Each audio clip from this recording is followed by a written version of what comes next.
What is going on, everyone? Chris with Journals, Comics, and Pop Culture.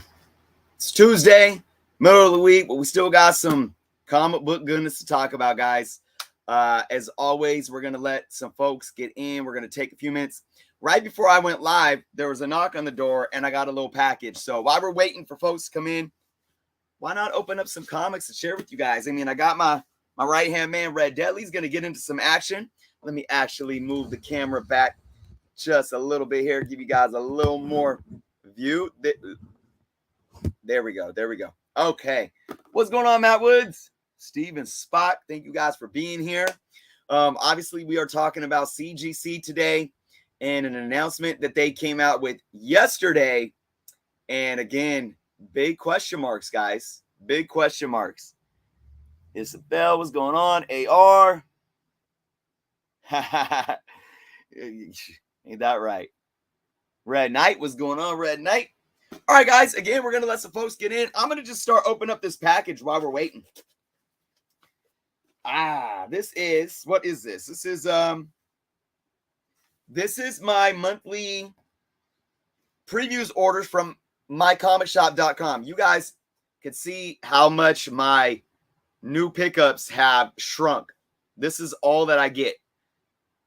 This is what it's came down to.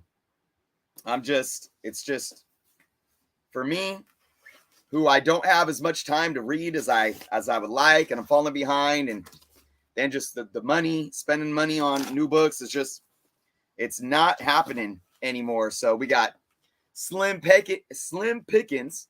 Again, folks, we're going to take a few minutes before we get into the topic of discussion. And while we're doing that, we're just opening up some comic books here to show off. Saying what's up to everyone. Kayla, what's going on? Comic News Network. Everyone's on one, right? This is just, it's crazy. Every other day, man. I keep telling you guys. Patrick, Comic Confidence. For sure. Thanks for hopping in. Tyler. Star Wars, too. Haha. Big shout out to Tommy Boy Collectibles for gifting the hat. So we got a few books to show off that I just got in the mail. Ooh, yeah. Slim pickings. Like I said, I've cut down a lot. Check it out. We got the Amazing Spider-Man annual number one facsimile. Awesome. That light is kind of, there we go. I love the facsimiles, especially if it's Spider-Man. Still be getting the Captain Marvel run. This is issue 40. Lots of the spider stuff. You guys know me. I'm into Spider-Man. So I get the Edge of Spider-Verse number 2. That's a dope cover right there. Raising Elm, Tony T. What's up, guys? Absolute Venom. This, I think that, did this book make the top 10? Not this week, but last week. It was one of these, the Choose Your Destiny variants. Star Wars number 26. I love these variants, man. I love them. And of course, I am still picking up my Amazing Spider-Mans. I'm only on issue number 3 still. This issue 8. I haven't been too impressed with it. I'm still picking up my Miles. Here's issue 41. This is mostly for my son because I haven't been reading it, but I want to. ABZ, what's going on? Matt Stash. The official Shaitan. What is up? All right, we got Darth Vader 26 variant. Look at that. That's clean.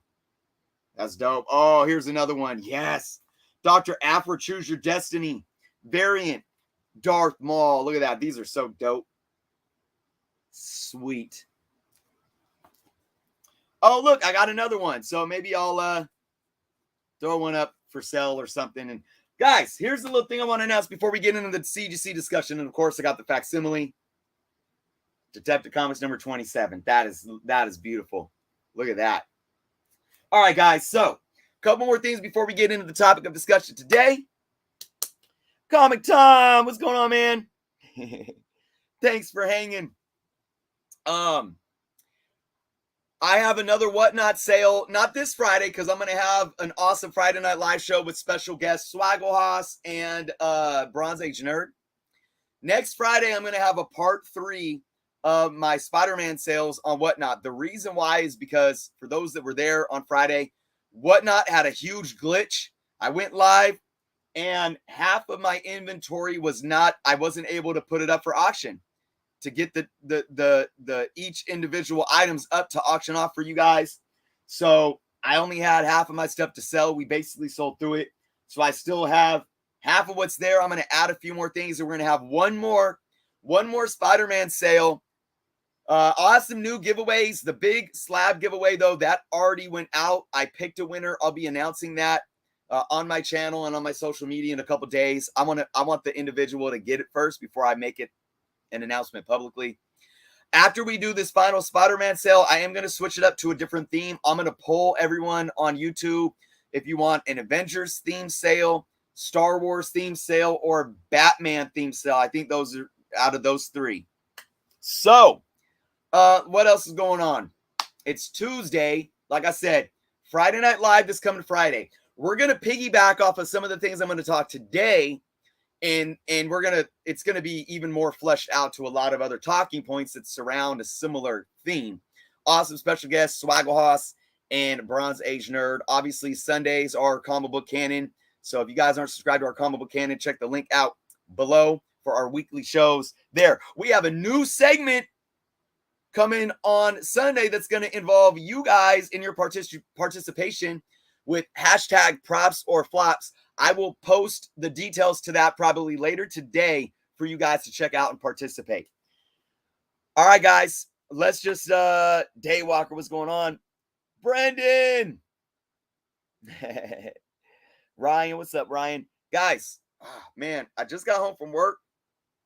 I ate something, and then I was like, all right, I didn't have a video, so I said, we're going to talk about this today. So we're going to bring something up on screen. And again, like I always like to do, I'm not here. I'm going to, we're going to look at both sides of this. I'm going to take your guys' perspective on what you think, and we're going to ask questions, and we're going to use our brain, and we're going to analyze these things. But CGC has made an announcement that they are partnering up to do an exclusive variant with Big Time Collectibles, which is, of course, the 30th anniversary Death of Superman gold foil variant. First off, let me tell you guys, that's freaking beautiful. Like, I want one. I want one. I'm not going to buy one. That's for sure. Somebody was like, they're probably already sold out. Like, for real. Maybe if I could get one for like 20, 25 bucks or something, I'd buy it. But I'm not going to be pursuing this. I'm sure there's going to be a lot of hype around it. But let's just read it. Let's read what they say. CGC exclusive Death of Superman 30th anniversary gold foil variant. This was announced yesterday. CGC asked to partner with Big Time Collectibles to release an all-new exclusive variant cover. Certified Guaranteed Company, CGC, is excited to announce that we have partnered with Big Time Collectibles to bring fans another limited CGC exclusive variant comic book cover. This new cover is for Death of Superman 30th anniversary special #1, which includes the first appearance of the character Doombreaker. That's another announcement. There is an exclusive comic book story in this that introduces this new character Doombreaker. So it's not just like a reprinting of the Death of Superman, Superman 75. The book features a stunning gold foil cover showcasing an alternative version of the iconic Superman symbol. In the back displays, here while I'm reading this, we'll pull this up again. In the back displays the CGC logo. Grading and encapsulation are included with purchase. This run is limited to 300 copies with sequential numbering 1 to 300 to obviously 300 to 300 for each of the 300 books. For more details and a pre-order starting September 2nd. So they're not sold out yet. Pre-order starts September 2nd. Visit BigTimeCollectibles.com. So you will have to order them through the retailer. And there you go. So guys, now, let's read a little bit more here about the book. To mark this monumental moment in comics, DC has reunited the complete creative team behind the original event for 4 brand new stories. That's important. led by Dan Jurgens and Brett Breeding, which I am giving away. Where is it? Oh, I don't have it here. I am giving away at the end of the month a Superman signed by Brett Breeding to one lucky channel member, YouTube channel member. Let's see, what else do they say? This special kicks off with a new Superman story and villain Doombreaker. The main story is followed by a series of short stories revisiting some of Superman's greatest allies and exclusive pinups done by some of comics' greatest artistic talent, including Lee Weeks, Gabriel Rodriguez, Bill Sienkiewicz, and Walter Simonson. So let's flesh this out in a few different pieces. First off, I think the book itself is a great idea. I'm not talking about the exclusive. I'm just talking about this 30th anniversary issue. I like that they're creating new stories, adding something to this. They're obviously going with the iconic cover of Superman 75, but it's much more of a new event showcasing and celebrating 30 years since this obviously iconic and in some ways tarnished event. Not only the death of Superman, but the death of the 90s $1 million print run books. No. So I'm not mad at that. You know, nobody should be mad at that. King D. McKay, Simply Goods here, AG, Spunky. They did it last month with the Batman as well. So, and let's talk about the exclusive big time collectibles. Exclusives are exclusives. There's nothing new here, right? I mean, you get it all the time. The variant market is booming. We've saw some unfortunate things happen over the last few weeks with, you know, when can an exclusive be altered and this, that, and this. When you have con exclusives, a lot of issues popped up to where, you know, these, if they're sold for specifically for a con, should there be issues released to certain individuals beforehand? Or should everyone be able to stand in line and get them at the same time, et cetera, et cetera? We've all talked about that, beat a dead horse. But now there's been talk about all these different parties that are involved in all these things that are coming to light. So here you have CGC, you have DC, the publisher, and you also have the retailer that is doing the exclusive. Now, I don't know if anybody in the chat knows what DC's limit is. I know Marvel's is 3,000. But I'm going to assume, even though they're partnering with CGC, I'm going to assume that DC's limit is still their same limit. Like, I'm not going to assume that DC is taking special interest in this situation and saying, okay, we'll print 300 for you. I'm assuming there is still 1,000, 2,000, 3,000 limit, whatever it may be. And they are basically keeping 300 of them to give to CGC for them to number, encapsulate, and grade, and that's it. And whatever they do with the other remaining books, they throw them away, they rip them up. I don't know. Maybe they'll keep some raw. I have no idea. Comic Journey, what's going on?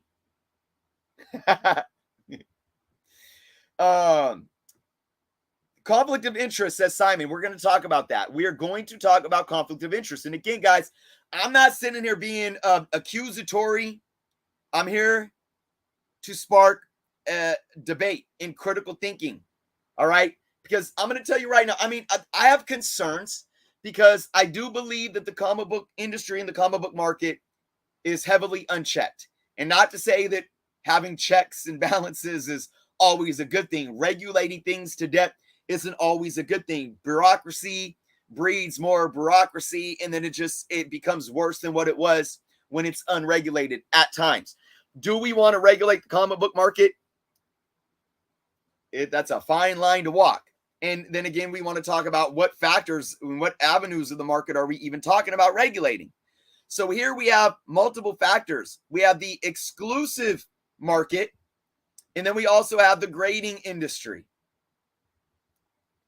The biggest thing that I've seen here with this that's an issue for a lot of collectors is the conflict of interest in CGC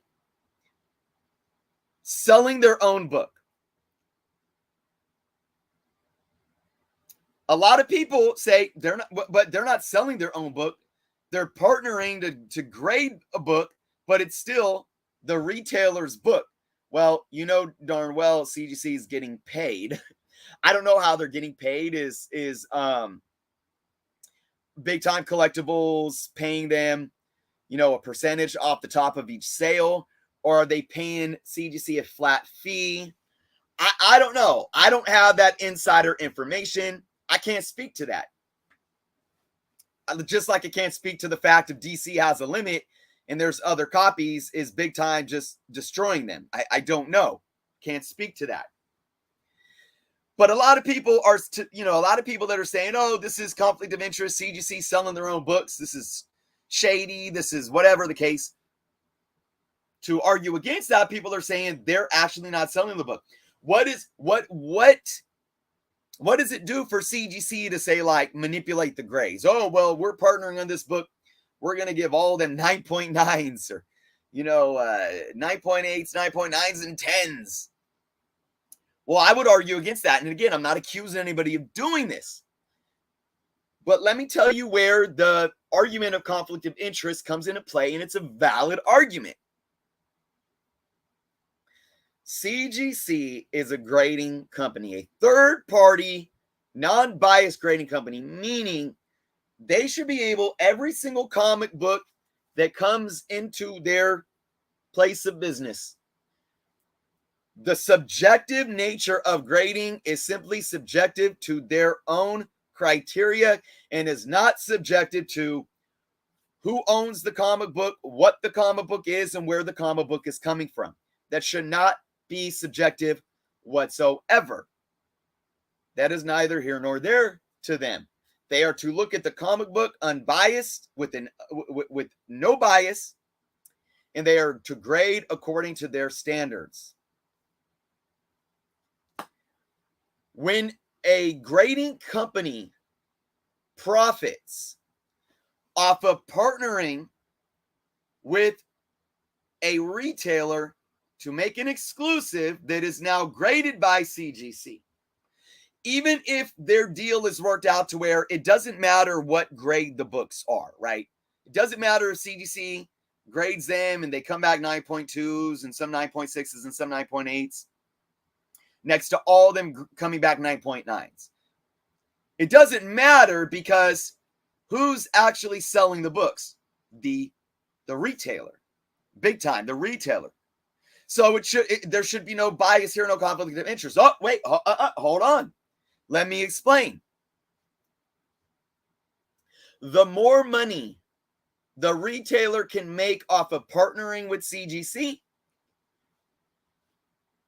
the higher the probability of that retailer doing it again, and the more higher probability of other retailers partnering with CGC saying, hey, this is a good idea. So even though CGC may not be getting any type of percentage or residual income on the individual sales that come through time, the perception of the partnership, the profitability of the partnership absolutely matters. So, again, without accusing CGC of doing anything, if a retailer partners and gets 300 books graded by CGC on an exclusive variant that they partnered on, and that retailer makes, I'm just going to throw a random number out there, makes $10,000 off of them because they all came back X grade, or they make $5,000 because they came back Y grade, what do you think is going to get them more excited? Making more money. And that's not a bad thing. If you're in business, we're here to make money. And we're here to make as much money as we possibly can, hopefully while being ethical and operating on a solid foundation of a business culture. I always say that because in my book, good businesses succeed long-term based on ethics and culture. Others that don't, and they're focused on the quick buck, it'll, they won't last. So can we sit here and look at this situation and say, okay, there is valid reason to be concerned with a third-party grading company partnering with the retailer for an exclusive variant and grading them themselves.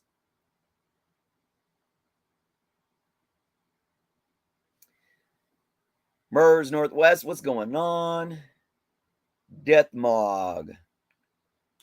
Lee, what's going on, Lee? Awesome to see you here, DJ Moonchild. Well, I guess we have PGX all over again. No, we don't. No, we don't. There's no way, and I'll say this a million times over, there's no way to compare CGC with PGX. It doesn't matter if CGC ends up getting caught doing the most horrible thing. CGC will never be PGX because it's two completely different beasts. I understand what you're trying to say, but again, I'm not accusing CGC of doing anything unethical. I'm simply asking questions. Lou, yes, but the increase of partnering frequency doesn't increase the idea of conflict of interest, but it does increase the idea of breaching ethical boundaries. Well, okay, Lee, or Lou, I love your point here, but you're drawing a fine line. Breaching conflict of interest is breaching ethical boundaries. So a conflict of interest would be, hey, I'm Journos Comics. I want to do an exclusive CGC. And if I get X amount of 9.8 and 9.9s and 10s back, maybe I'll come and give you my business again. That's a conflict of interest. Or we don't know what's going on the back end. Did CGC front money? Are they partnering on this by investing the money up front on the exclusive? Did Big Time and CGC put money down to have these books made? Well, if that's the case, you're going to want to think that their profit margin is coming, or their profits are coming from the same place as Big Time's profits, and that's the sales of the book. So I would like to know when these things happen, and it all goes back to transparency. And if CGC can continue to be transparent, if these retailers can continue to be transparent, then it withers away and it erodes the idea of these conspiracy theories or these negative assumptions on any party involved. And that's what I want to get to. I'm not going to come here and pick up a pitchfork and blame anybody for doing anything, because obviously I already see a lot of, here we are, PGX. Respectfully, guys, this isn't pitchfork time. This isn't let's react emotionally and start regurgitating the same, death to CGC. It's not that. We want this this industry to thrive. This is a beautiful product. This is freaking beautiful right here. It's beautiful. There's pros here, but I have to ask the question. And I also want to be the voice of reason, because I know that this stuff gets out, and you already got people in Facebook groups and on YouTube. Oh, death to CGC. It's shady business. Well, let's not jump to conclusions. Let's ask the questions. Let's pretend that we are a lawyer in court and we have to defend our case. That's much better than just typing away saying CGC sucks, they're unethical, yada, yada, yada. But I am very, very curious to know how CGC funds these exclusives with the retailer and where their profits are coming from. And maybe, hey, look, that's none of our business. There's no legality involved that says that they need to state that publicly, but it would help public perception. And public perception matters for any business.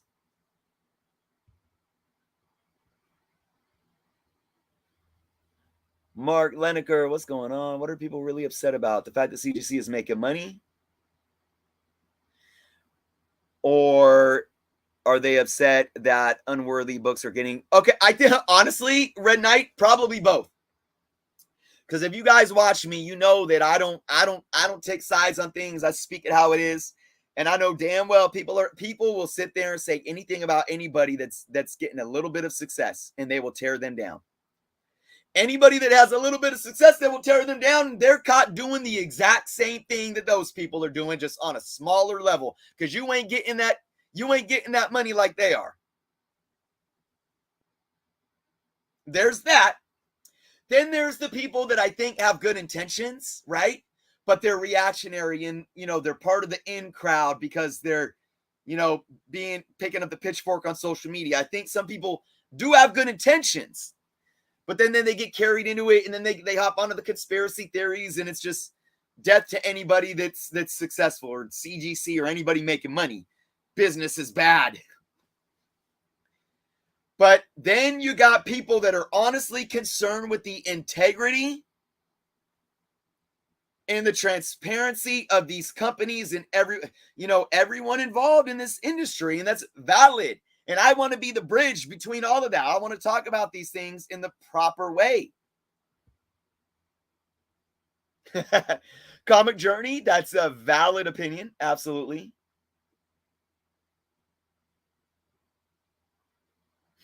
Aggressively relaxing, same thing. I mean, you could say they suck.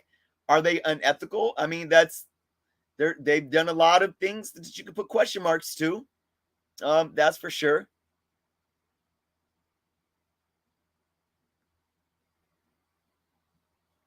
Keith says, but you're right, it's corporate thinking for sure. We can't be happy being the best at one thing. We have to be everything. Well, look, guys, again, you're going to get mad at Bo Jackson for being the best at baseball and football. Like, if a company can make money somewhere and they could do it and be successful doing it, why hate? A lot of people have found out that doing too much doesn't work. That's why you got, let's use Chipotle as an example.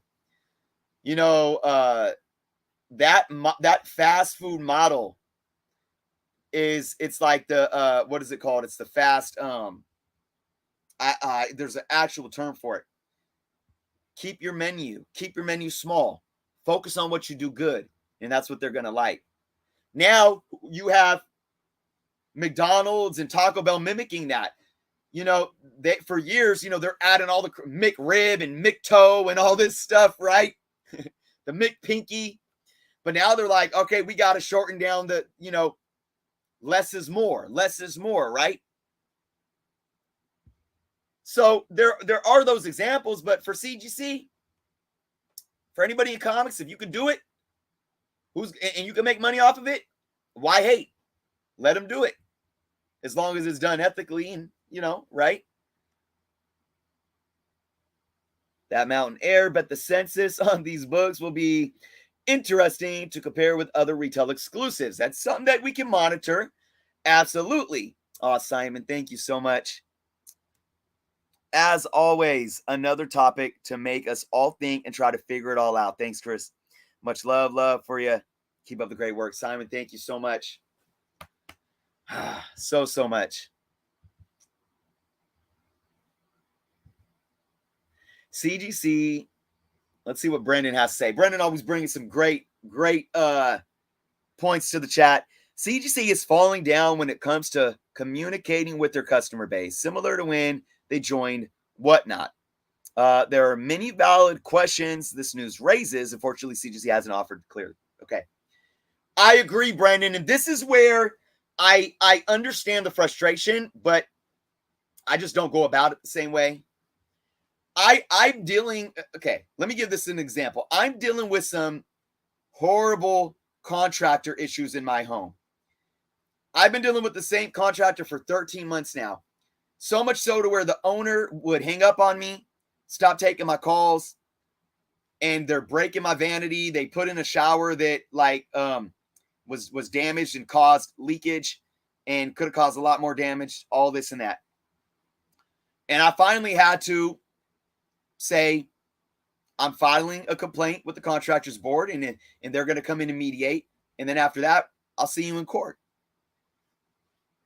Finally, the owner decided to get on the phone with me. and we talked it out. And I talked to him just like I talked to you guys. I present a thesis statement. I bring up my points, and it's called the dance. We do the dance. Because when you have a point, is what CGC doing unethical, right? You make the statement. Sometimes a thesis statement could be a thesis question. Then you bring up points. You bring up facts. You bring up data. You bring up opinions, and then you talk about it. You share your opinion on it. You bring more data and facts to back up what you think on it, and then it always circles back to that thesis point. And I did this with him. And what I did with him, my thesis point was the breakdown of miscommunication leads to the misinterpretation of intent, and vice versa. Misintent and wrongfully perceived intent can lead to lack of communication and breakdowns of communication. And we got done with this conversation realizing that all he needed to do to eliminate so much, because there was no trust there. As soon as he broke down communication, I had no trust.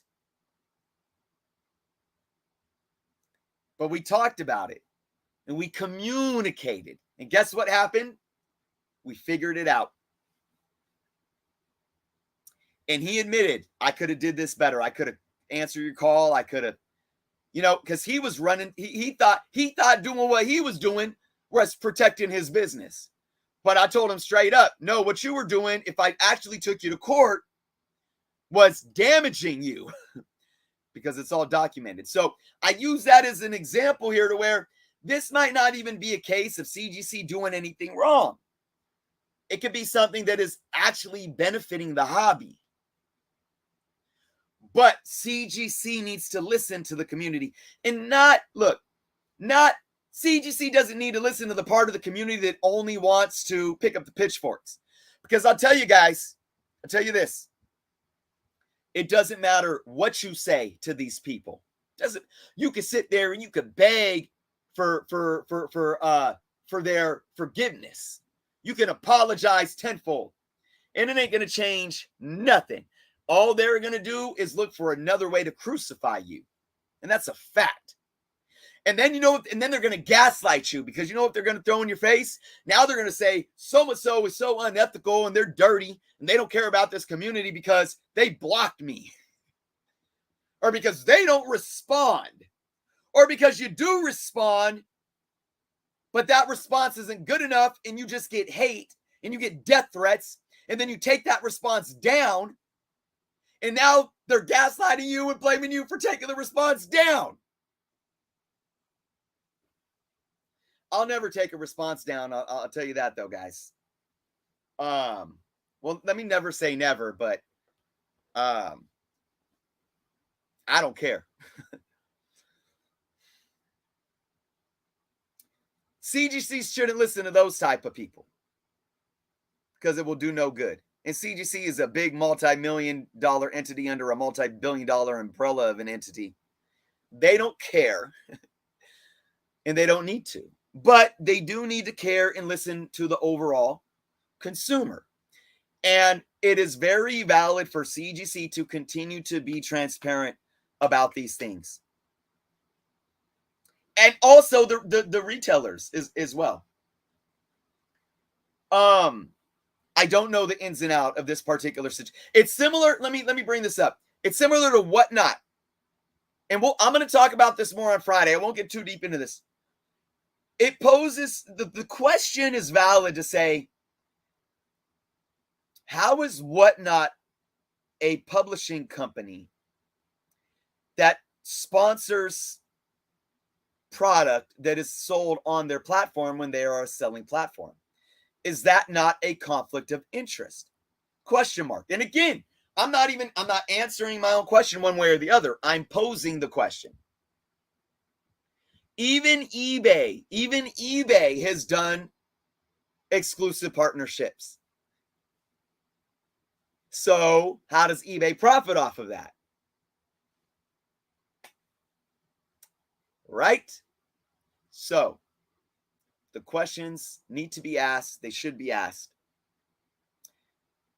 And we absolutely should demand more transparency from these companies one way or the other. Let's get to some comments.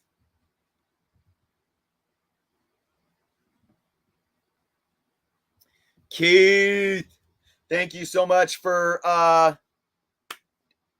becoming a YouTube member. You will be entered in to win that Superman signed comic by Brett Breeding at the end of the month. Thank you so much. Lady Pyro, I wonder if they will give their covers 9.8s, 9.9s, 10s, but they really won't be that grade. I don't know, but like I said, I have a 9.8 from CGC that's not a 9.8. But hey, it's not like they're, oh, these are Journo's books. Let's give them 9.8s. That's just another issue that comes up in grade, not just CGC, the inconsistency in grading. Did the grader come to work with a hangover and he was not paying attention to what he was doing? That's a whole other issue. I mean, we ask the question and we want these things answered. We want consistency in grading, sure, but it doesn't mean they were sitting there rigging it for me, because I've had other books come back.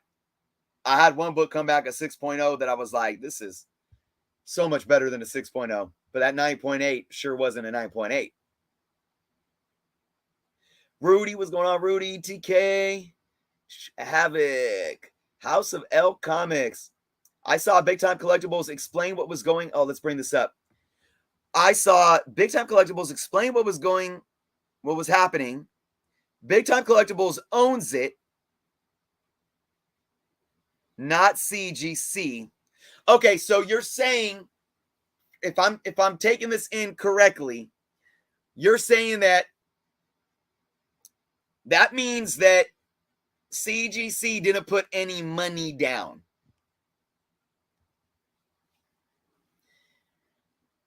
Big Time put the money down to get the exclusives made, and they worked out some type of contract to have CGC's logo on the back to grade them, if that's what you're saying.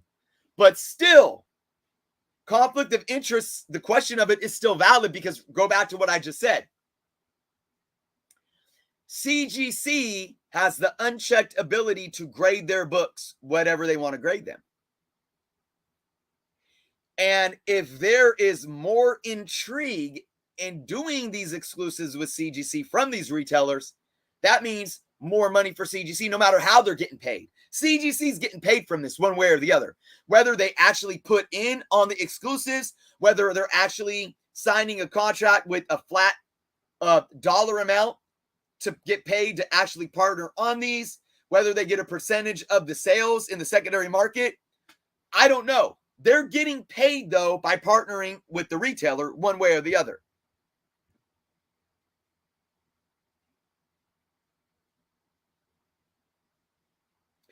Sag, you make a really fair argument. Again, like, look, I sell on Whatnot. A lot of great things about Whatnot. And sometimes it's not like, let me say this. If you go into a casino, if you say you're decently well off, you're not wealthy, you work, you're a 2-income home, you're married, you got kids, you have a nice little house in a decent neighborhood, you work 9 to 5, so does your wife, and you want to take a weekend trip to Las Vegas, and you want to set aside maybe $800, $1,000 to gamble with. You're paying for your hotel, you have money set aside to eat out and hang out, but then you want to set aside $1,000 just to gamble with. If you go in there and you gamble that money away and you lose it all, and now you got the FOMO, the gambling FOMO, and you're like, shoot, just 200 more, just 200 more. I'm gonna go to my bank account and get 200 more. That's it. You go spend that 200, you're gambling it away, and now it's gone. Damn it. Okay. 300 more, even 1,500, 300 more. You go to the ATM, you get 300 more out. And then you empty your bank account, and then you're on the phone with Fidelity Investments saying, yo, I need 1,000 for my 401k. Is that the casinos? And then you go back home and you can't pay your car note, you're late on the mortgage. Is that the casino's fault? Nope. It's your fault. So that's the context here of whatnot, right? But I'm saying this because we have to have accountability as individuals and what we do with our money and the decisions that we make. But I understand how there could be dangers with whatnot is and the idea of whatnot. I was just thinking this last night because I was going on to sneaker sales. It's FOMO central, guys. It is. I mean, it's bad enough when you're sitting on eBay and you're watching have you ever done this, guys? Have you ever done this? You're on your phone. You got eBay up on your phone, right? You're watching an item and you're in the item and it's counting down. But then you're on your laptop too and you got it there, right? Do you ever sit with like, say the winning bid is, or the current bid, it's got 50 seconds left. And the current bid is like $80. And you got 85 on the screen on your laptop and you got like 92 on your phone. And you start doing them from both to see which one will because you don't want to pay too much. So you're going to hit the 85, but if it gets red, you're going to hit that 92 in the last second. But you amplify that with whatnot. It's a live sale. You got everybody there live. You got chats or live sales that have 500 people at a time. And sometimes if you wait till the last second, bids are coming in so fast that a book could go from $80 to $230 in literally 2 seconds. So you may hit that bid button and think that you're bidding 95, but you actually hit a 140 bid because so many people simultaneously bid. That can happen as well. But the FOMO can be very real with whatnot in that type of environment. But it comes down to the fact that you need to control yourself. Nobody, I don't want to say nobody because there are people that say, bid it up. You can't let this go for $30. That's worth way more than $30. And I'll call that out every day. That I don't get down like that. But outside of that, nobody's forcing your hand. You're in there bidding it up. It is what it is. So, I mean, we can address the bigger thing, Sash, is the sickness, the socio-cultural sickness that we accept culturally. That fight or flight, me, gimme, now, addictive behavior. And it goes way beyond whatnot. It goes way beyond comic books. It's in everything. It's in our daily lives. But let's go back. Let's get back on the topic at hand here. Lack of communication led people thinking CGC was selling books on whatnot when they weren't. Yep. But two things here. The same could be true here. We just don't know yet. True. I will say this though. CGC could have been more transparent with that giveaway thing. But you know what that was more than CGC's lack of transparency? That was us. That was community members jumping the gun and picking up the pitchforks. People jumped to conclusions saying, oh, CGC's selling books on whatnot now. Did you guys even take the time to read their posts or look at their website? It was a promotional giveaway. Again, we got to take accountability for ourselves, right, guys? In some of these situations.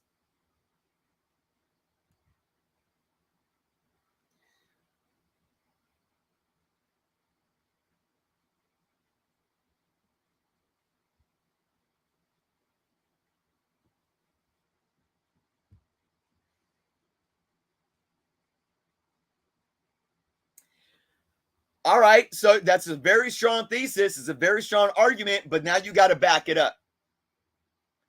Now you got to back it up with facts from credible sources. And then you pair your personal opinions with those facts and credible sources.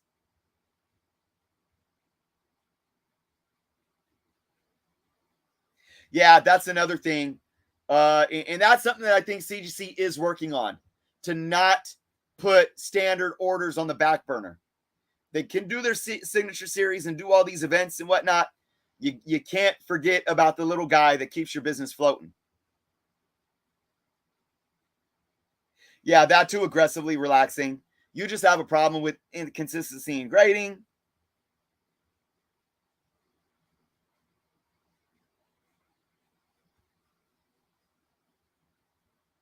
TK, who is they? Are you talking about Whatnot? They are profiting off of people gambling. Is that wrong? Is that wrong? People profit off of people gambling all the time.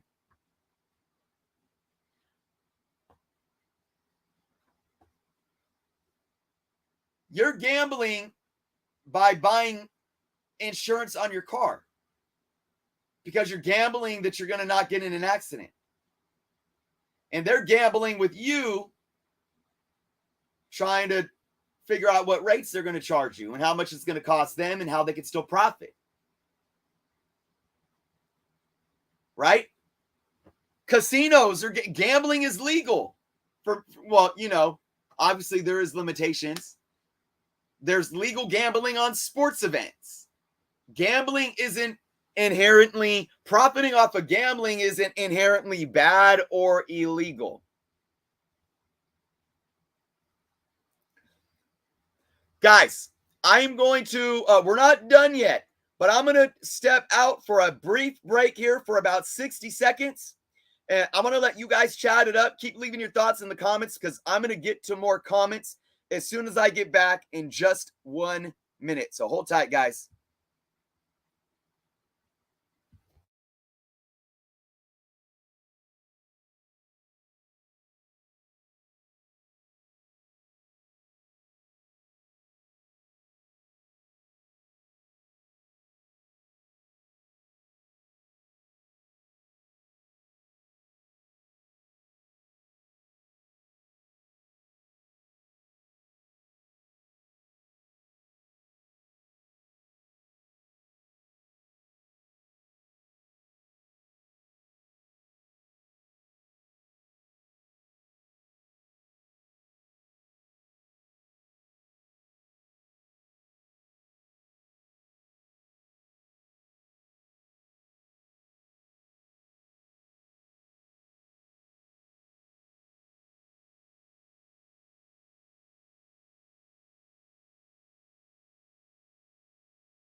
We are back. We are back. And yes, guys, that's real time. My son calling me.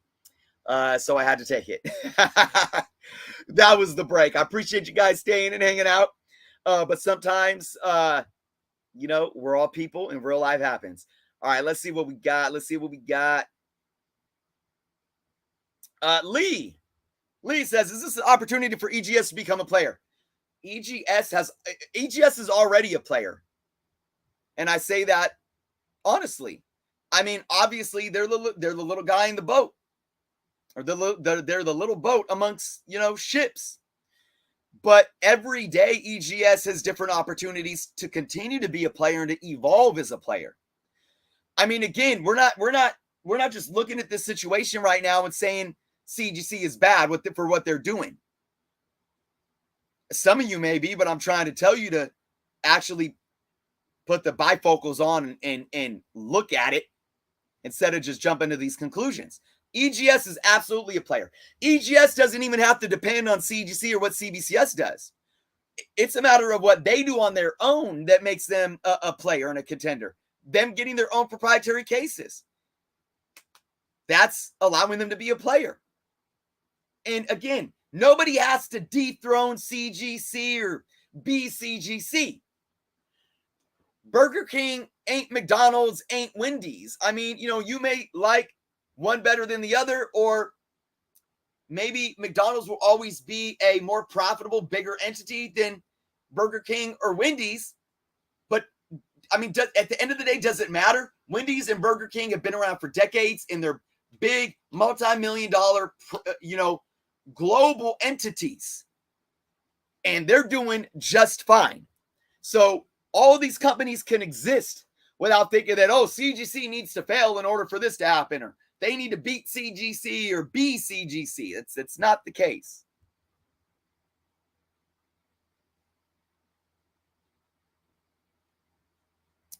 Patrick has a very strong point of view. It doesn't matter what the partnership entails. They should not be a part of creating books that they are grading to be sold for, of course, higher prices. You mean higher than cover price, I'm assuming? Their name is printed on the back of the book. Okay, Patrick, let's address this.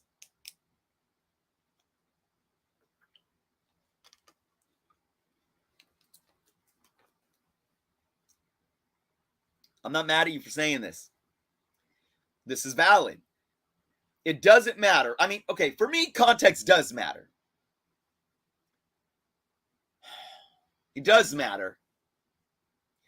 If CGC put money up front to pay for this book, to have it made, that becomes more of a problem for me. It does. Because then CGC is actually is now working as a retailer. I mean, literally. I mean, you could say that they are anyways, because they're, like Patrick said, their name's on the back of the book. But their name, here's where the water gets muddy. Are they putting their names on the back of the book simply because it's branding the book, saying that this book, while created by a retailer as an exclusive, it's only going to be graded by us? And this is just our way to brand it. But again, to what Patrick's saying, does that matter? Does that change things? Think of it like this. I was thinking like, well, all these books, technically the only books that are going to be released, the 300 books, they're all going to be graded. But what if somebody cracks a slab? You can easily crack a slab. Is the 1 in 100 or 1 in 300 going to be on the slab, or is it going to be on the comic book? That's another thing. Because if it's on the slab and it gets cracked open, that leaves a big question mark for, well, what if DC had a higher limit, print run limit, and they got 2,000 made, but they're only sending 300 to CGC? And now what's going on with all these extras? Are they getting ripped up and destroyed? Well, if you could crack the slab and there's no 1 in 300 on the actual book, there's no way of tracking the actual print count. But that's more now an issue of retailer exclusive or exclusives that a lot of people have been talking about as of late, numbering the books, because these people could get a 3,000 minimum, call it 1,000 print run, and who knows if they're destroying the book. That's a whole other issue. But Patrick, I hear you, man. Again, I'm not saying I agree, but I understand what you're saying, and it bothers me some. And I want more transparency and answers. I do, because what I keep going back to, Patrick, is it doesn't matter how they're getting paid. As long as they're getting paid in some way by doing a partnership like this, as long as they are getting money from it in some way, they have an advantage behind closed doors to be unethical, and we would never know. Because you can't tell me that it wouldn't benefit them to give higher grades to these books. Even if it was like, say, hey guys, we got a partnership with these guys. Like, hey, look, if you think it's borderline 9.8, 9.6, give it a 9.8. If you think it's borderline 9.8, 9.9, give it a 9.9. Huh? And again, I'm not accusing anybody of doing that. If I was CGC, it wouldn't be worth my reputation to do that. And I've said this before. Can you imagine them hiring all these graders, right? And it would have to be like the widows, the Red Room widows, like secret agency training to where if they share their trade secret, they're going to have assassins come after them. If CGC at any point in time was actually doing favor kickbacks, meaning, hey, we're going to give you guys 9.9 grades on this, or 10s, or 9.8s. Don't you think that somebody that didn't work for the company, somebody that was a grader, or that was on the oversight committee, or whatever like quality control, whatever the role, somebody that was a part of the grading process in some way, do you not think that there not would have been one person to come out and say, and whistle blow them and say, guys, when they do signature series, they're like hooking Todd McFarlane up with 9.9s and 9.8s. When they do these exclusives, they're hooking them up with 9.9s. Black Flag, those acetates, yeah, man, they were in cahoots because those 9.9s and 10s. No, I just think the graders were ridiculously not doing their job and not looking at the entire book. 10, something different, right? So that's where, Patrick, I hear you and I share your sentiment, but you got to understand the risks involved for these companies. Would they really risk it? And who are they keeping on the inside job that isn't going to squeal? You think that they work with like Hillary? No, I'm not. you think they got people that can find people? I don't know if CGC is that corrupt in doing crazy stuff like that. So that's what makes me kind of go back to the other side and question it, like, is it even worth it? Let's give a few extra 9.9s because we want these retailers coming back and partnering with us again.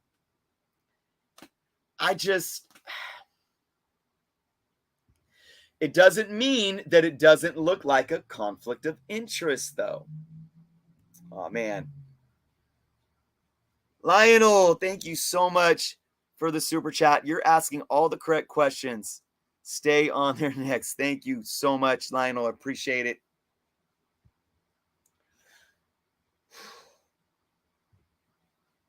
I'm a little behind on these comments, guys. I'm trying to get to it.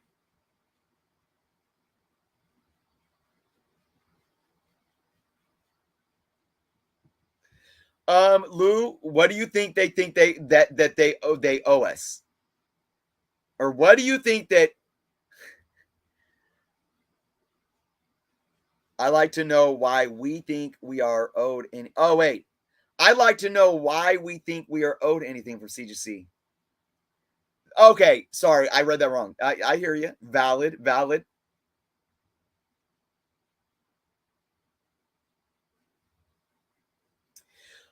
It's not that we're owed, Lou. What it is it's business 101. Consumers aren't owed anything, but there's a cost of doing business, literatively and figuratively. And the cost of doing business has to do with consumer perception and public perception. And providing a service and a product that's going to keep consumers happy, and that matters. That's why we deserve transparency. That's why we deserve to be listened to, because it's good business, period. Straight up. Collecting chaos. You've been expecting it. Yeah. I don't know. Like, for me, I would be really concerned if it was their own exclusives. Like, partnering with other retailers and piggybacking, offering this exclusive grading service through them. If it was CGC just doing it themselves, I think I'd be a little more concerned there, maybe. Because then they would be like footing the money. Unless they got some special contract with the publisher. I don't know. See, it's just, and it all goes back to understanding the back end in the transparency of that, and us as consumers wanting to know.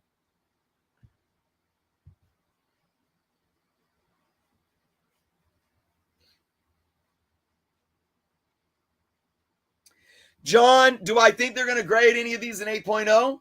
You say heck no, but why are you saying heck no? Are you saying heck no because you think that they're going to prop up these books? I'm saying heck no because they're brand new books. How many brand new books are going to come off the presses and be an 8.0? Unless they're damaged. And if they are damaged, they're being set aside and they're not being included in the 300. So, I mean, John, and respectfully, I say this respectfully and humbly, like, don't use that. That's a nullified argument right there. Don't use that argument as an argument to think that CGC is doing something unethical. Okay. It's just not. Now, if you're like, do you think they're going to grade any of them 9.4? Heck no. Then that's a little more. But what I would do is I would base it on the books. Look at the books. You know, if you have a book in your hand, when these books come out, scan the book, take pictures of the book, post it online, and let us see for ourselves if we feel that, okay, this looks solid. This is a solid 9.8. This could definitely be a solid 9.9, et cetera, et cetera. And give them the benefit of the doubt until they prove us wrong. Because if we do get some books that got some spine ticks or a dent corner or something like that, and they're still giving them 9.8s, 9.9s, then we have a problem. And this has came up before. Actually, one of the acetate books that was a 9.9 had a huge big scuff right on the front cover. Did somebody miss that simply because they were just grading the acetate cover and not even looking at the book? It could be. Is that bad business? Yeah. Is it some kind of conspiracy theory? Maybe not.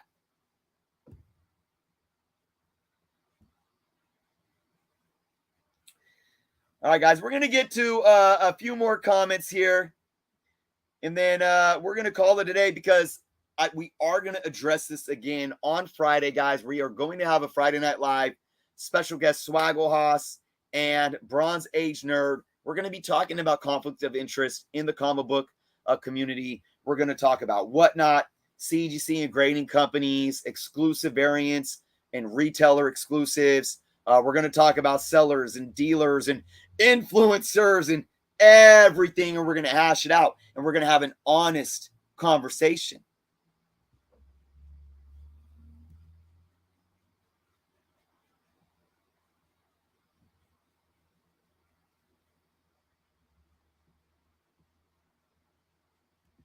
Let's see what Craig here has to say.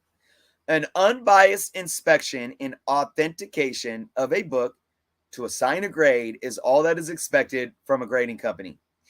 Any partnerships introduces influence. No confidence in the result. All right, Craig, I really like how you put this statement because you kind of took emotion out of it. What you took out of it was assumption too. You're not assuming that CGC is being unethical. You set expectations and standards, though. I'm going to read it again. You're basically setting a standard for an industry. And if the standard isn't met, it doesn't matter what their intent is or if they're trying to be ethical or not. It basically devalues the product and erodes the confidence because it introduces influence. I love this. An unbiased inspection and authentication of a book to assign a grade is all that is expected from a grading company. So you're setting the tone for what you expect a grading company should be and how it should operate. Plain and simple. Any partnerships introduce influence.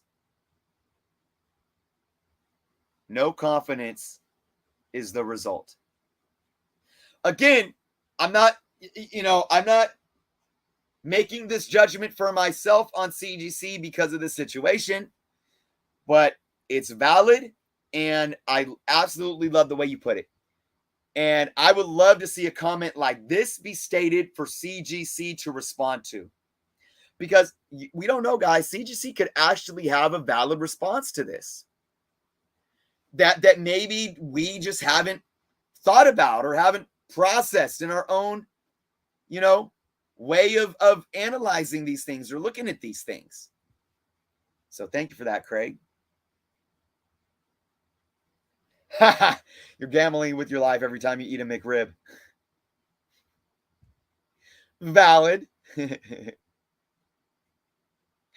I into comic cards? I have all of my comic cards from when I was a kid, but I haven't like purchased any as of late. Vinny, what's going on, Vinny?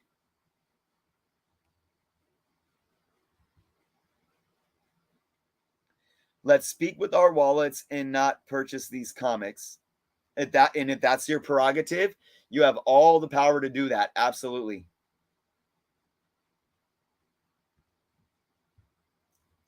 It's interesting when news breaks, the collective mentality is who do we blame rather than hope for the best because we want the hobby to thrive and gather facts in the meantime.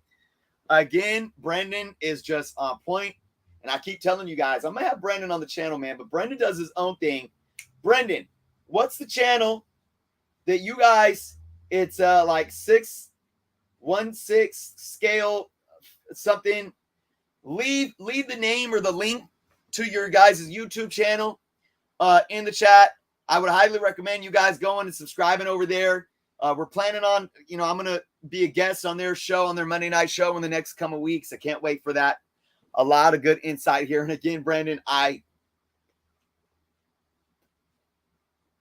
it's comics, man. It's comics. We're talking comics, man. It's nuts. How we react to things, absolutely. Even if you have good intent. And I'm trying to change the game, guys. I'm trying to change it. Let it be known. What's going on, Brick Hunter? Long time no see. All right, let's pull up two more comments, guys.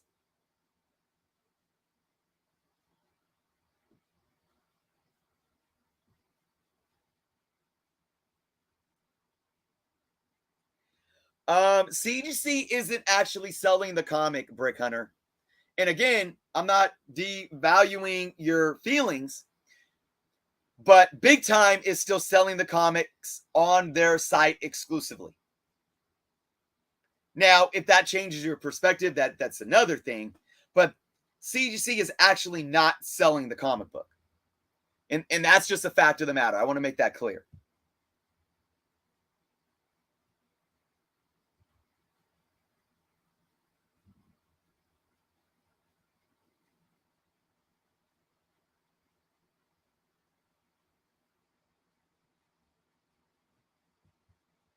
Yeah, Craig, I've been saying the same thing, not to blame him for doing it, but any involvement with this book has incentivized the resulting grade. It has. Again, not saying they're guilty of it, but it has. New Age Investments, what's going on? Yeah. So New Age was saying what I was just recently saying about like I can't imagine them bumping up grades, for the homies or to incentive like, hey, keep coming back with more exclusives and we'll give you more 9.9s because of what New Age says right here. That would equate. I mean, they are a multi-million-dollar entity. That when you look at the percentage of revenue that they're coming in, it would be so small. Why would they risk it? Why would they risk it? And I've said this about other individuals that make money selling comic books. When people are blaming people for, they're say a YouTuber is talking up $1 book because they're sitting on 20 copies. The book goes up to a $10 book. And maybe they make an extra $100 in their pocket off of selling a few copies, but then it doesn't pan out. Is it some big conspiracy for somebody to get an extra $100 in their pocket here and there? You got to understand that good business is making sure that you are running on ethical terms to where if something comes to light, it doesn't ruin you. And hey, there are people that aren't smart enough to not do that. I mean, even big companies like Enron have taken the fall because it's just, I mean, even PGX, unfortunately, got caught up and it came to light and they never recovered and they never will, in my humble opinion. PGX will never recover, in my humble opinion. And I'm not saying that because I want to hate on them. I just believe it to be the truth. Brick Hunter, yeah, you're right with CBCS. It's crazy. Just so much going on with both of these companies. I still have issues with their $80 guaranteed turnaround time tier. That's a whole other conversation. Drunken chat, son. If you don't like them, don't buy them. Hey, very true. Brooklyn Ave. I'd rather crack a slab than slab my crack. Okay. All right. I love it. Comic books is the crack.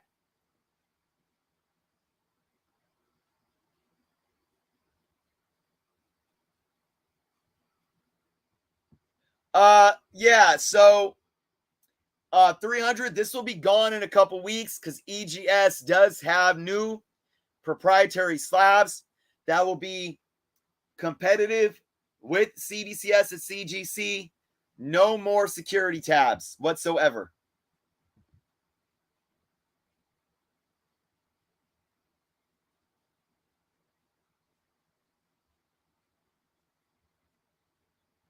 Common sense is not so common. Yeah, I hear you. Oh, Comic Journey. I probably didn't see it. I was way behind and I just fast forwarded down. But you heard what I'm not trying to get got, man.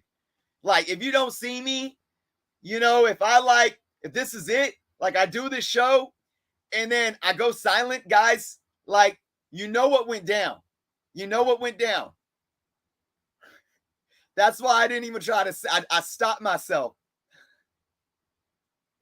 Dude, Junior, what's going on?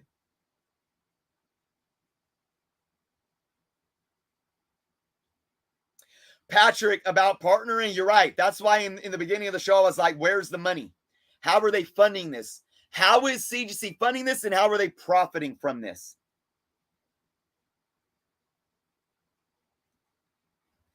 Comic Journey is starting a guarantee service. Comic Journey is starting a certified guaranteed service. A new CGC. This will be Comic Journey CGC, a guaranteed, a certified guaranteed, no, that's CGS, sorry. Certified guaranteed service, CGS. He's certifying the guarantee that if nobody uses these companies for 6 months, they'll get themselves into shape. And the service is free, folks. It's absolutely free.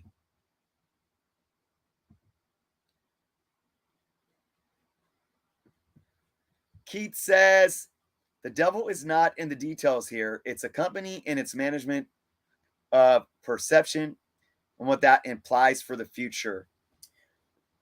Keith, a little cryptic here if I'm reading this right. I think what you're saying is it's not that the company is trying, it's not that they're having this devious intent, right? But it all lies in the perception of the public. It does. And that's why I say sometimes no matter what your intent, perception is it don't matter. But it helps a company to be more transparent in order to change that perception. So, and yeah, look, it doesn't, at the end of the day, it doesn't matter. If the perceived notion of what this company is doing is one way, it's going to affect how we spend our money and how we support these companies. So, yep.